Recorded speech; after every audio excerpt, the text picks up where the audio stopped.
Hi అండి. ఈరోజు పూరి ఎలా తయారు చేయాలో చూద్దాము. ముందుగా కాగిన నూనెలోని రుద్దుకున్న చపాతీ పిండిని పూరీలో వేయాలి.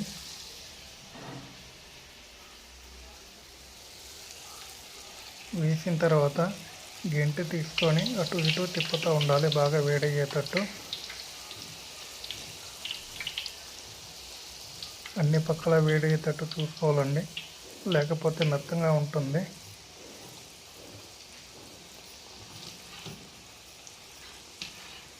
పూరి బాగా కాలిందంటే గోల్డెన్ కలర్లో వస్తుంది.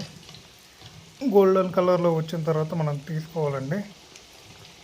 తీసుకునేటప్పుడు జాగ్రత్తగా ఉండాలండి, నూనె లేకపోతే పైన పడుద్ది.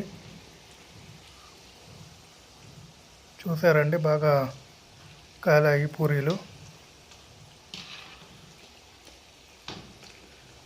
తీసేదానికి రెడీ అవుతున్నాయి. తీసేద్దామండి. ఇంకా బాగా గోల్డ్ కలర్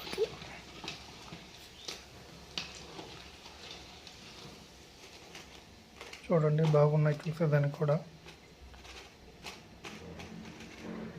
ఇంకా అందులో వేసుకొని మనం ప్లేట్ వేసుకొని తినేయడమేనండి.